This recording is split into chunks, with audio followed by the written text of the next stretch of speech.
Ah,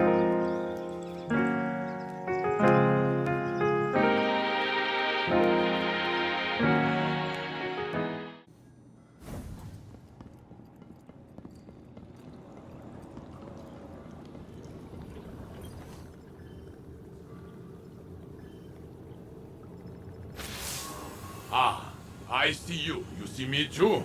Ha, good, good. Then it is all working. You, me, this projector. Even if we sometimes falter. There is a war building in Sloane's eyes.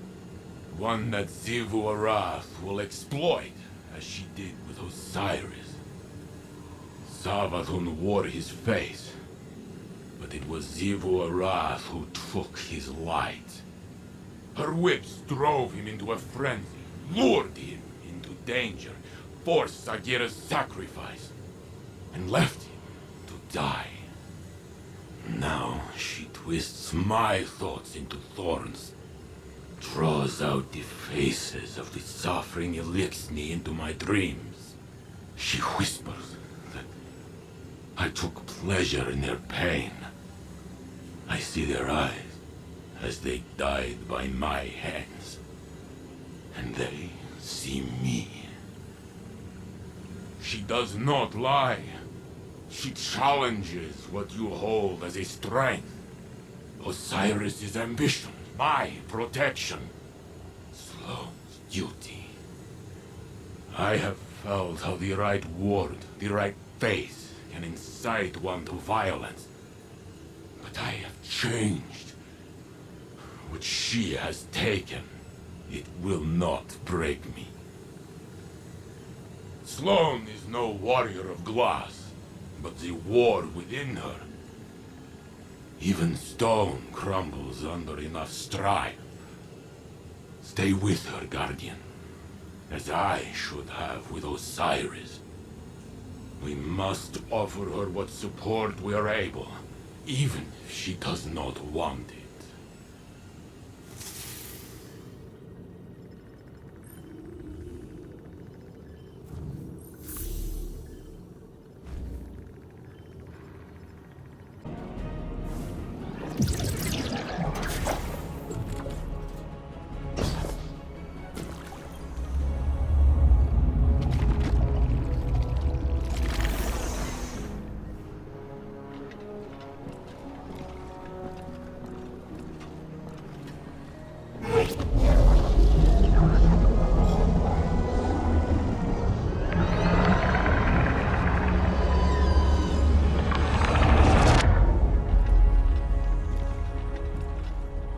Our minds are one, linked by the darkness.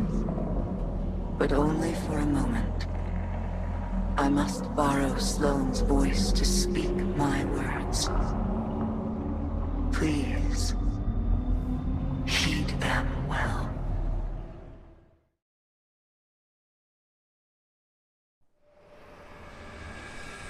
Before you can confront the witness, you must understand it. The witness's first victims were once like you, struggling for survival, bolstered by hope, until their hopes became reality. They called it the Gardener, their deity of life. It ushered them into a golden age.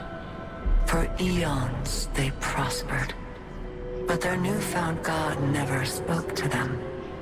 It lavished them with gifts, but not with guidance.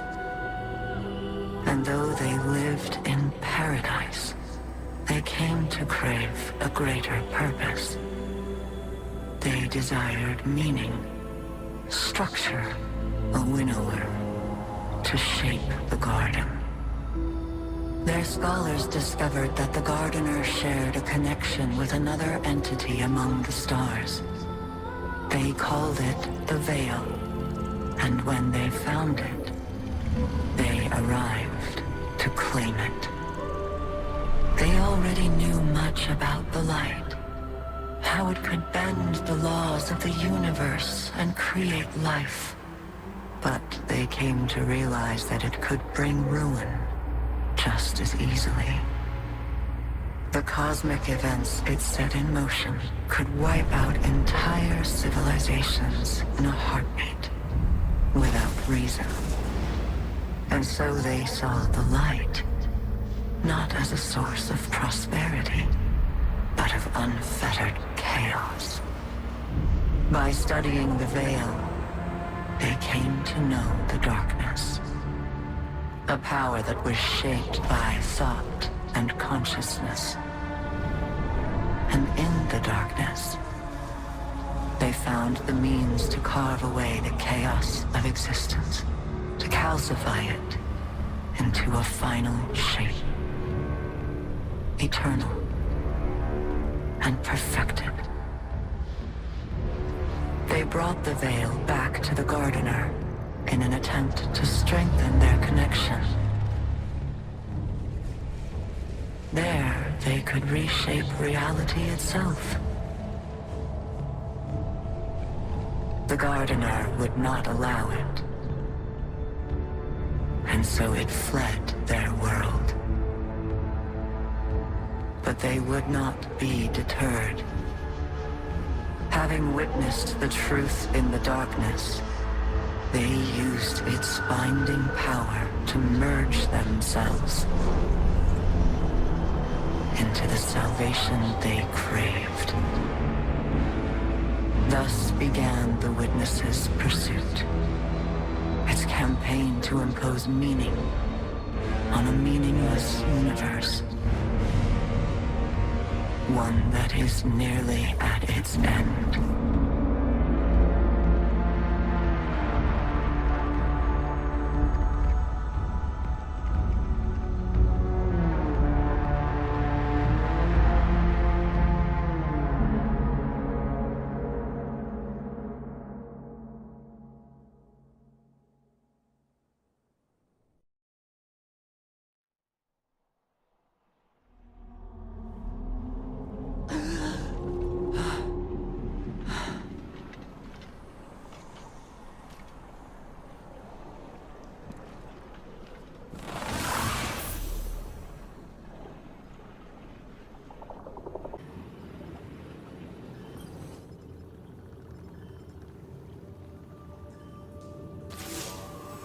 Well, now we've heard what Asa had to tell us. We know our enemy better than ever. To think that it all started with the need for purpose. How that need became an obsession. What bothers me most is how much I understand it. This mission. It's my purpose, my reason for being. My guiding light. Without it, I'm lost. I don't know who I am or what I'm supposed to do. And that lack of direction, it's harder to face than 1,000 battles. I felt the same about my previous mission when I held the line on Titan. And if I'm being honest, it feels like I failed. I survived, but for what reason? What was it all meant to achieve? The only answer I've found is to learn what Asa knows. If I can do that, it will all have been worth it. Our link ended before Asa could explain how to get through the portal. The bond took its toll. But we'll both be ready again soon. When that time has come and gone, then I can feel like I accomplished the mission.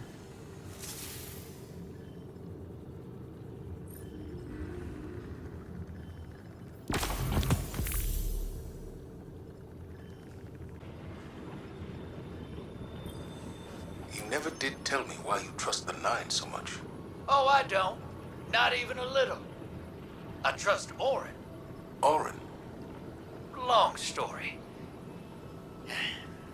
The short of it is, I may have had a feeling or two for somebody a long time ago. Somebody that lost themselves along the way.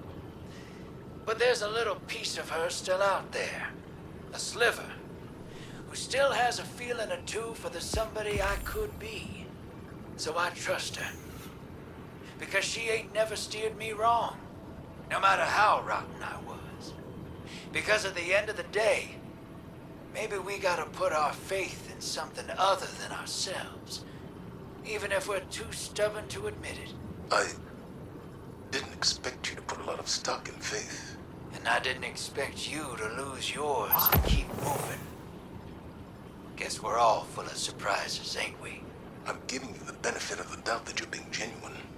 Oh, I'm always genuine. People just ain't always paying attention. For real, though, Moondust might have given me a push. Thought it'd help. Sounds like familiar advice. Is it though? Helping? No joke? I think so. Then we have that in common too.